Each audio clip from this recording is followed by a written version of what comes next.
Bulchiinsa magaalaa Adaamaatti sagantaan ifxaara daandiirraa guddaan gaggeeffame. Sagantaa ifxaaraa kanarratti kantiibaa bulchiinsa magaalaa Adaamaa obbo Haayiluu Jaldeem, Daayirekteerootii karooraaf hordoffii mana maree dhimmoota Islaamummaa Oromiyaa Sheek Abdul Hakim Huseen dabalatee abbootii amantii, abbootii gadaa fi qaamoleen hawaasaa garaagaraa argamaniiti jiru. Sagantaa kanarratti haasawaa kan taasisan pirezidaantii Xaanaa mana maree dhimmoota Islaamummaa magaalaa Adaamaa Sheek Abdul Qaadir Ahimad qaamolee sagantaa ifxaaraa kana milkeessan galateeffachuun ifxaarri daandiirratti gaggeeffamu kun tokkummaa, jaalala, wal danda'uu fi nageenya kan agarsiisu ta'uu dubbatan.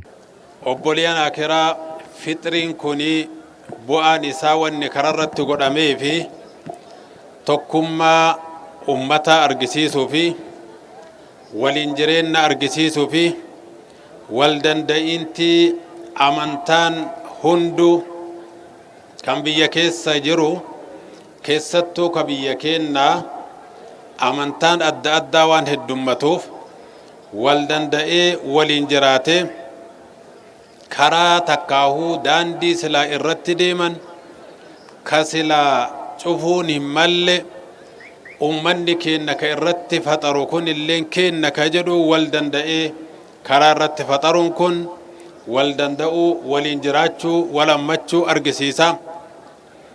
Akkasuma waliin faxarree waliin jiraachuun kun nagaya bu'uura argisiisa. Nageenyi bu'uura waan hundaa waan ta'eef nageenyi jiraannan bakka kanatti baane. Kantiibaan magaalaa Adaamaa obbo Haayiluu Jaldeem amantiin nagaa, jaalala, waliif yaaduu, wal gargaaruu fi obbolummaa barsiiftii jedhan. Nuti ilmaan keessan waan taaneef isin abbootiin amantii kadhoo keessaniin akka nu gargaartan, yoo wallaalle akka nu gorfattanii fi qajeelummaa akka nu barsiiftan isinirraa eegnaa jedhanii jiru. Baga jala bultii iidatiin isin ga'e, baga afxiira daandiirraa haala kana walitti dhufnee kabajnu kanarratti waliin nu ga'e. Amantummaan nagummaadha. Amantummaan jaalala. Amantaan kamuu nagaa lallaba. Amantaan kamuu waliin jireenya lallaba. Amantaan kamuu kan qabu kan hin qabneef akka kennu lallaba.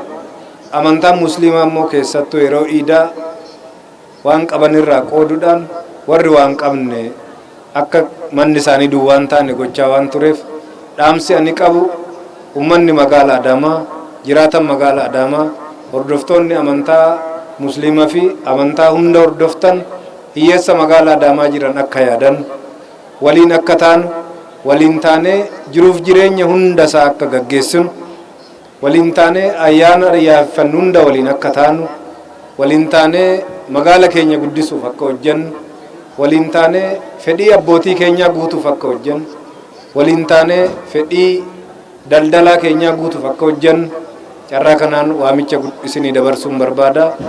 Keessumaa hawaasni musliimaa qulqullinaan beekama kan jedhan obbo Haayiluun qulqullina naannoo fi magaalaa keenyaa eegaa dhaloota itti aanu magaalaa qulqullooftee fi bareedduu akka dhaalchisanis dhaamaniiti jiru. Abbootirraa waan sadiin eegaa jechuudha. Nuti ijoolleen keessan mootummaa keessatti hojjechaa jirru waan sadii isinirraa eegna.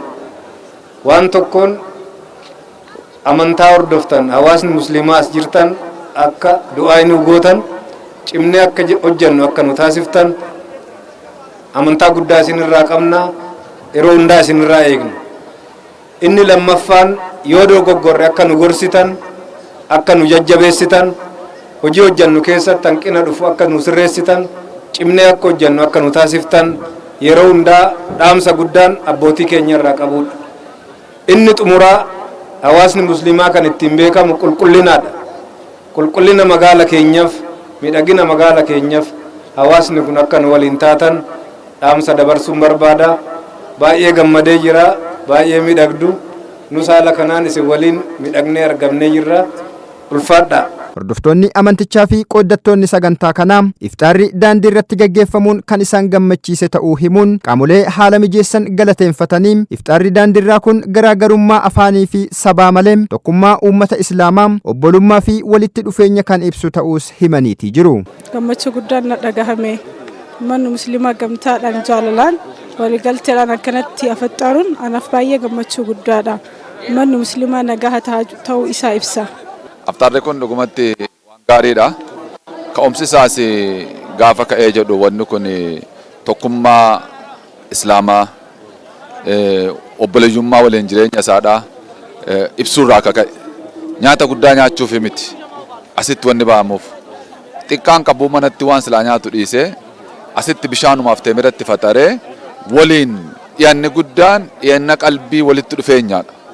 Waliin jirraa wal jaallannaa utuu afaaniin addaa waliin qoodin osoo naannoodhaan addaa waliin qoodin dhimma islaamummaa yookaan laa ilaaha illallah muhammad rasulullah jechuudhaan warra walitti qabu kanaan haga danda'uun martinuu bakka kanatti walitti bahee waliin faxaruun isaadha. Dhugaa dubbachuudhaaf namni akkanatti yaa'ee waliigalee akkanatti waliigalanii karaa irratti akkana faxaruun waliigaluu musliimaa mul'isa. Inshallah kanaa ol akka ta'u abdiin qabna.